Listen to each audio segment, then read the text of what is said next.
What's up, guys? This is Maeta, and you know I got soul.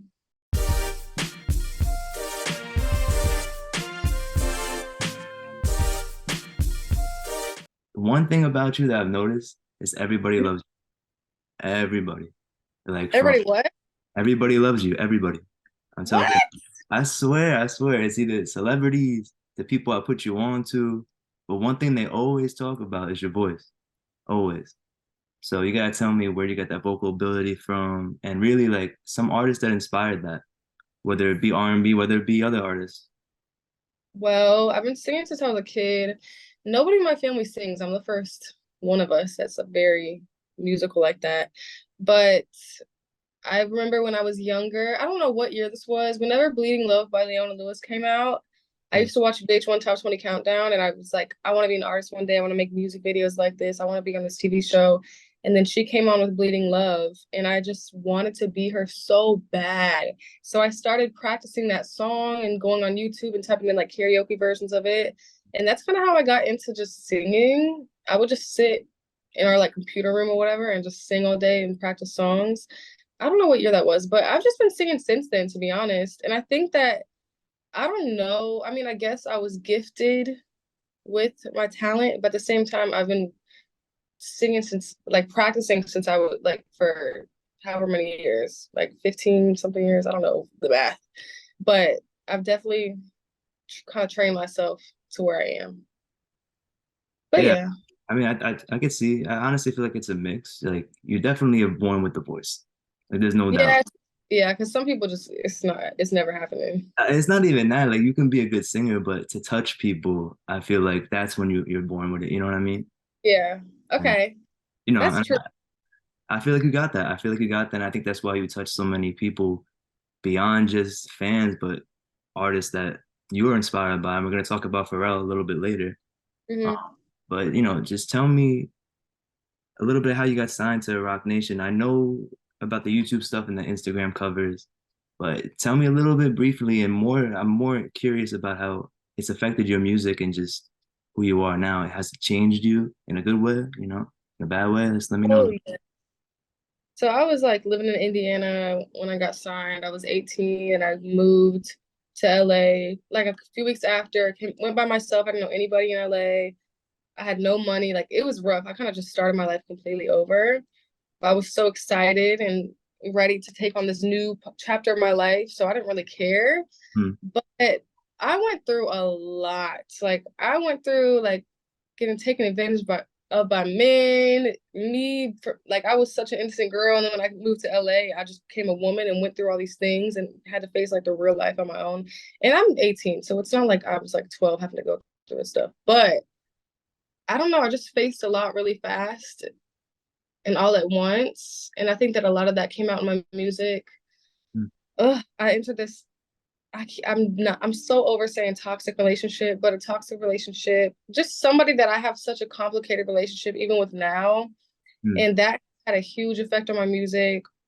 Like most of my projects have been about him, if not all of them. Um, so yeah, I went through a lot of life. Yeah. I mean, definitely the songs that you talk about and the songs that you sing, I feel like you've gone through something and Mhm. that plays to why people enjoy it so much. And I think something that I'm really curious about is just how the tour has been comparing it to Jasmine Sullivan and her and being on tour with them and Mhm. being on tour by yourself. Like, what have you learned from there? And have you learned anything now that's kind of helped you develop and maybe even express those feelings on stage? I think I definitely was the Jasmine shows and the Hirsch. I just opened up for her too. Those I would just freeze on stage. I would not move. Anybody that told me to walk around, I was like, shut up, I'm not moving because I'm clumsy and I like when I walk in heels. Well, I'm fine walking in heels regularly, but on stage when I feel like I'm being watched, every single movement that I make, I think about. But thank God this tour, I'm out of that. I've gotten out of that. I think that having real fans that know my music and they're singing back to me and excited for me to go on stage, it doesn't feel I think for the opening tours, I felt like I was I kind of felt humiliated. Like it just felt embarrassing, kind of. But I think that just comes from me being shy naturally, because people loved me and they weren't mean to me. But in my head, it's like these people don't know who I am. They're not cheering. It's scary. But now that I have fans singing my words back to me, I feel so comfortable on stage. I have so much fun. I get excited to perform. Like all day, I can't wait to get on stage.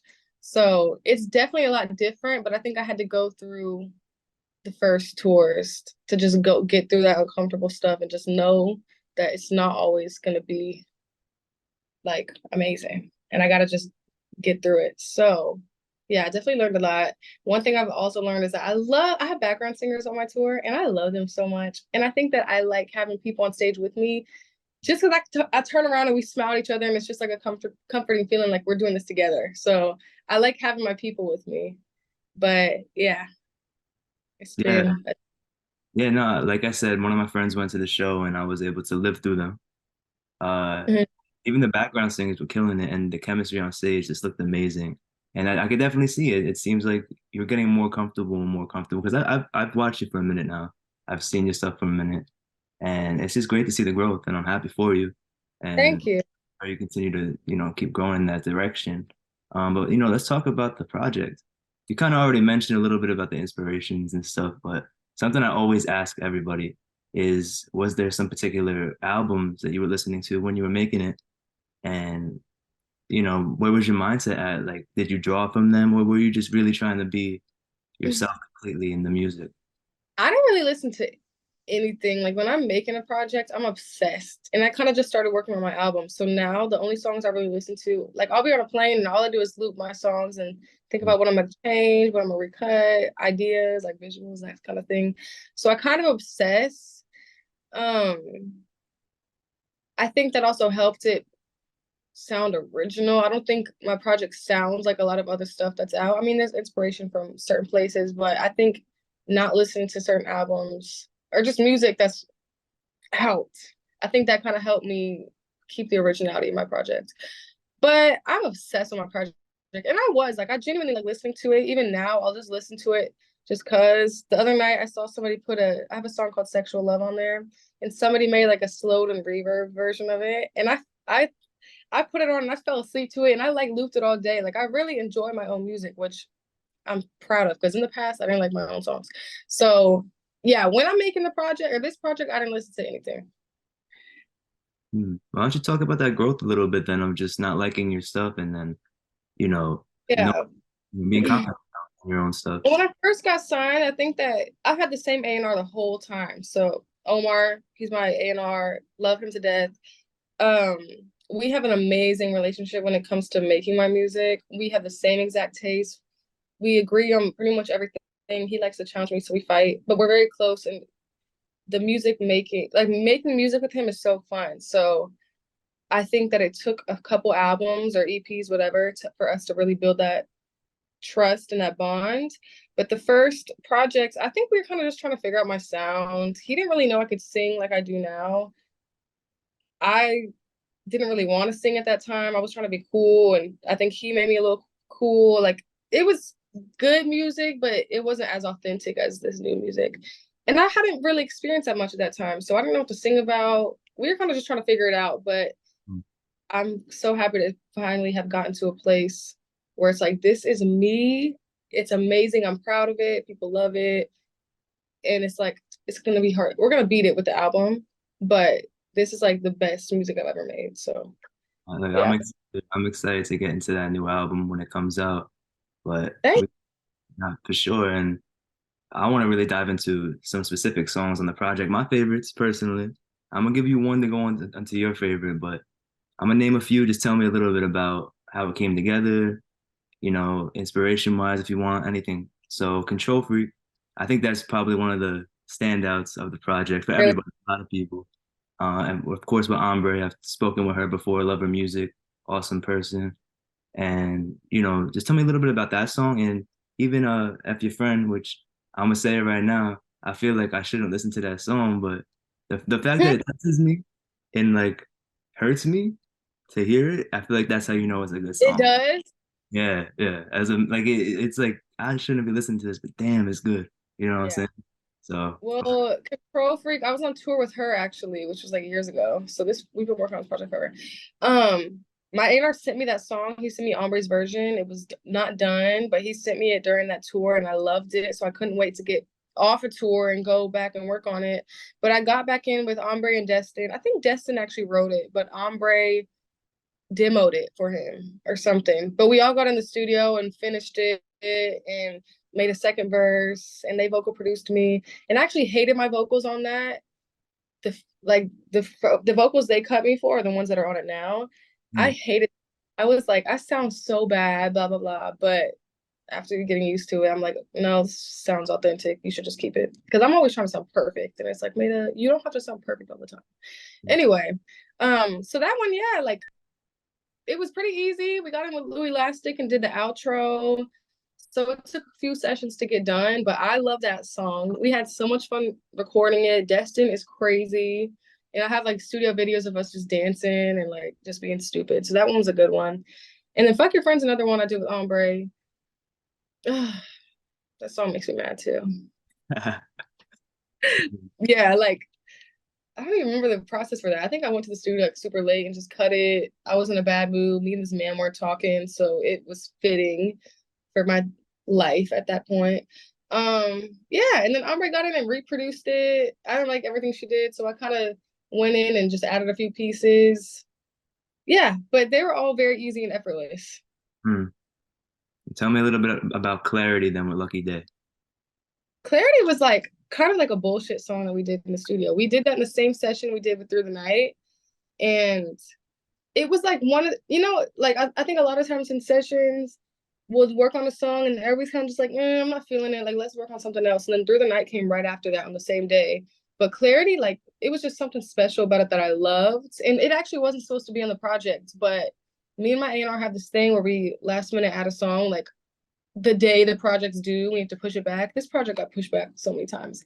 Yeah. But he had done that, and I was like, you know what? I'm gonna beat you, and I'm gonna add another song last minute. And I was like, why don't we put Clarity on it?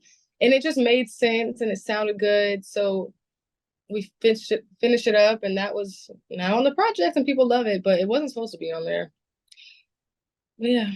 Were you in the studio with Lucky Daye at all? Was it like sent over to you? Oh no, we were in the studio. Everything that I did with Lucky was from scratch and in the studio, and we were just drinking and talking shit and playing with cards. Like that was we had really fun sessions because everything was just like organic and we built it all from nothing. Awesome. And there's another standout song. I think you probably know what it is, Through the Night. Just Mhm. that video too on, that you put out recently for the live version is just amazing. So tell me a little bit about that song and, just working with So everybody as well. the whole project is about my relationship with this man, and we just been through so much years of like a few months not talking. We talk again, we fight, we love each other, we're in love, and then he does some stupid shit, and then I hate him, and we don't talk. Like, ugh. But it's something that's keeping him in my life. Me and him went on this trip to an island, and just we're like, let's put all the bullshit aside and just make love and just pretend like everything is perfect right now. So that's what Through the Night is about. And I was telling Lucky about that. And the song was done in like 30 minutes. Well, the lyrics were done in like 30 minutes. Um, he vocal produced me. We ended up adding a bridge that my A&R wanted to add. My A&R is like a producer at this point. All my songs, like he'll add the bridge. He got the Free Nationals to do the production on it. And then Mhm. I had to go in and take all their files. Sorry if I'm rambling too much. It's like just so much. But so basically the first time we did the song, it was just me and bass, the whole song. And then I knew for some reason I wanted music to come in halfway through. So Free Nationals did whatever they did over it, but they did the whole song. So I had to go in with my engineer and like produce out the song kind of with what they gave us. So I like created the drop into the second verse. It was so complicated because I'm not a producer, but I had to figure out how to do it. But it sounds good, so I'm proud of how it came out. But yeah, this song was a process. It took months to finish, and I like was just pissed in the studio. My A&R kept pushing me for the end. He wanted me to sing out. I didn't want to do that because I'm lazy sometimes, but thank God he made me because it's doing really well and everybody's really proud of it. But yeah, it was a fight. Well, shout out to A&R. It's awesome to hear that he's really involved with everything. And that's awesome too that you're really involved with your own stuff. And it goes back to you just listening to it constantly and trying to just make it perfect. I know sometimes that's counterproductive, just trying to be Yeah. perfect, I know. But that just shows how much the music means to you. So as a listener, I appreciate that. And just tell me now, like your favorite off of the project right now. My favorite is Sexual Love because I've always I keep talking about this damn relationship, but it's a big part of my life. But for years, like always in every session, even since I was like 19, 18 and got in this relationship, I've always wanted a song to express how this relationship makes me feel, and I never got it. But Sexual Love is like the perfect song. It's like this is my relationship. Like this is my relationship in a song. And I finally got that out of my system, you know? So I love that song.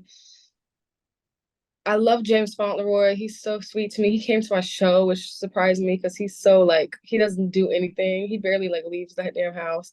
So or leaves the studio at least. So him coming to my show was amazing. And he's just written songs that I love. So having a song that he did for me is amazing. And I don't know. I love that song. Hmm. No, it's a great song. It sets off the project perfectly, in my Thank, opinion. So thank you. that is the first song. And honestly, just the whole sequence of the album is very, very good, just so you know. Thank you. That's my specialty. Oh yeah?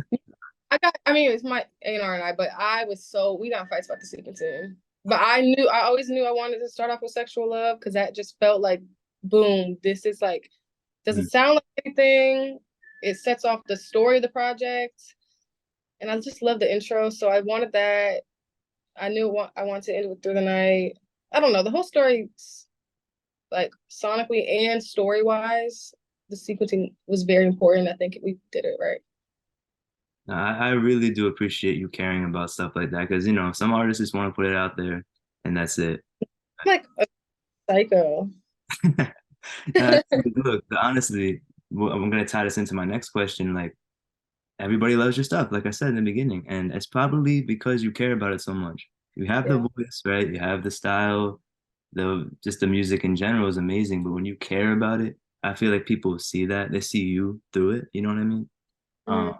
and like I was saying, Joe Budden, we've seen recently talk about the album. I've even As seen Robin Thicke comments on you as a person and stuff like that. So those are people that I'm sure look up to, or just know they're huge in this space. But one of the most important people who my team loves and I love is Pharrell. mm, So you guys mm, mm. just working with him, how'd that happen? What did you learn? Everything. Keeps going back to my A&R, but my Hmm. A&R is also Rihanna's A&R, so I think that he has that relationship with Pharrell over the years. Well, he's the president of Roc Nation, so it's like I have all these connections. But I think it was Art Basel or something. He met with Pharrell and played him my project, and Pharrell was like thought it was special, and he wanted to work with me. So I flew to Miami a few weeks later and did like 2 days with him at his house in Miami, and it was amazing. He was the sweetest person ever, and he would just write a song in front of me, produce it. It took him like 30 minutes. And he kept asking me my opinion, being like, do you like this? Do you like this? Is this corny? Should I change this? And I'm just like, stop asking me that. I'm never going to tell you no. Cause it's like, I don't even if I think it's corny, I'm probably wrong because you're Pharrell, you know? So I was just like, yeah, I like it. I like it. But we have a few songs. We're gonna put them either on the deluxe of this project or on the album. I'm definitely gonna do more with him. And yeah, but it was amazing. He gave me my flowers at the end and told me he called me his inspiration and said that one thing he said that I remember was that I reminded him of Christina Aguilera, my voice, I guess, which Oh, I've heard it. I don't hear it, but I kind of get it. But yeah, it was a good time. And then I went to his bathroom and cried because I was just like, sometimes things are just wild. Like I'm in Pharrell's house and he's sitting here telling me all these amazing things about myself. Like it's just I can't believe it, you know? yeah, no, look, it's well deserved. That's amazing. I think you said something maybe in the Terrell interview, just about like your mindset and like how that's important. I think that you mentioned that, and I'm just, I think you're an example of that, having the mindset and just continue to push through. Because if Pharrell is Mhm. saying that about you, about your music, like, that's something special. So uh, Thank you. props to you. And like I said, Pharrell is my favorite. Justin Timberlake's albums with, his first album with him. So Mhm. it's things like that. I don't know if you could say a little bit how it's gonna sound. The My song, one? this the song like that. The songs with Pharrell, if you want. Oh, they're like sassy. I was telling him about this little boy that I liked when I was younger. So he made like kind of like everything's very clever, upbeat, not super upbeat, but like just like vibes. I Um, hate vibes. I hate the word vibes. I can't believe I just said that. I'm trying to think of the words to describe the songs. They're just like cool, clever songs. Everything he says is so witty. It just makes sense once you think about it, you know? Yeah, they're good. But I need him to give me like a ballad or something. mm, But we'll do that when I get back with him. you get But that. I'm really excited to hear that. And I only got a few more questions, and I'm gonna let you get out of here. But this is more of a personal one. I love Tone Stith. Love him. He's actually, fun fact, my first interview ever. So, um, really? yeah, he was my first interview ever. Oh, And of course, there's a song that you two have together, Something in the Water. So, kind of just tell me about that song. It's an amazing song, definitely a standout on his project and a standout for both of you guys. So, just kind of tell me about how that came together. I honestly can't remember how it came together. I remember we had the same manager, so I think my manager was like, "I want you to sing on this song," and I'm like, "Okay." So I Mm, got in with, and I have a project with K Tronada coming early next year, mm, and most of the songs are written by an artist named Fallon. She actually wrote, what did she write on my project? Oh, she did Question, the K Tronada one of my projects. Um, but we just got in with her and did it. She vocal produced. It was just one of those songs that just came together within a day. It was easy. I never had to recut vocals. Like that was just one of those easy songs. And then we performed it on stage, and everybody always makes fun of me because we had like slight choreography, not choreography, but like we had the whole show planned out. I had to walk on this side of the stage. She walked on that side. Like we had a little show every time we performed together, and I was so awkward. Like we had to get all like intimate, and I had to rub on his back and get close, and I was just so awkward at the time. So that song gives me PTSD, but I do love the song. my fault Yeah, for asking about it then, my yeah, bad. I'm very asking about that. I'm just kidding. Why don't you talk about Fallon a little bit? I'm familiar with her, we all are, and questions because you brought it up, and she's a great songwriter. Um, especially working with her group Cherish back in the day. So kind of just talk about her experience with her. My first thing I ever did with her was questions. I just love her. She's like my sister. Every time I see her, I just want to cry because she's like a good person, good energy. She loves to have a good time. Every time we record, we drink a little bit and just it's just fun. Like I just love her. And she's so nice to me. They would do anything for me. Well, I don't know if I can say that, but she's very nice to me. And I don't know, we just have good times together. And she works fast. She's so quick. I love her melodies. She has a beautiful voice. And a lot of writers don't know how to give like singers runs and make things challenging for them. And she's one of those people that we use every time we're like, Maeta needs to sing. It's always Fallon that writes it because she can sing her ass off and she's good with all the runs and all that kind of stuff. Because sometimes certain writers are amazing, but me and all the shit that I do with my voice, sorry I'm cussing so much. No, you good. You good. You good. I just can do things, and I think a lot of people when they write songs, it's very simple. So she's one of those people we use to just make it vocal forward. But love her to death. Yeah, she's amazing. Great songwriter, and like I said, awesome voice. Definitely someone that is doing a lot of the work behind the scenes that people don't really see, you know. Yeah. It's my final question for you. You kind of touched on things here and there, but what are your plans for the rest of the year? You're coming back to New York so I can come and see the show. Tell me about it. Are you in New York? I'm in Jersey City, but I'm right Where are across you the from? Jersey City. Oh, okay. I thought Yeah. you were gonna be in the Bay or something. You give me like the Bay vibes.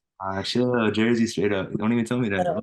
Uh-uh. Okay, I'm sorry. Wait, what was the question again? What for the rest of the What, year? What? basically, what your plans are for the rest of the year? I know you talked about the Well, album, you talked about the Kate Tronada project. Just tell me a little bit about what are your I'm plans? in New York. I'm in New York for New York Fashion Week right now. Going to Europe in October for the rest of the tour. Working on this deluxe that we're almost done with, still figuring it out, but we're working on that and started working on the album too. So I'm kind of in like early album mode. Next year, I have a project with K Tronada coming. It's like 6 songs. I'm super excited about that. It was supposed to come out this year, but the project did so well that we pushed it back because we were like, let's let the project have its moment. So that's coming. Pharrell coming soon. Album. I don't know when, but just working. I took not a couple years. I took probably about like 6 months to a year off, and I hated it so much. I regret it. So I'm trying to just work all that away so I can pretend that didn't happen. I was going through some stuff, you know, but just working. Shows, festivals next year, probably, all that good stuff. Well, look, good luck with everything. Then props to you for everything. I'm super Thank excited. you. I love the project for you. For those who don't know, when I hear your name, gotta go stream it. I be putting all my friends on. They be telling me Thank you. why you playing Cool Cat in the gym. I'm like, it just hits different. Cool cat in the gym. It's different, trust me. I get that last set in. I'm telling you. I'm telling you. That's an interesting gym song. I mean, I listen to sad songs in the gym, so I can't even like I can't judge. It just be a vibe. I'll be vibing. That's it. Yeah. You got music for everywhere, everyone. And I truly believe that. So just keep doing your thing. I'm excited for the Thank project. you. Thank you so much for taking the time to talk with us. Thank you very much.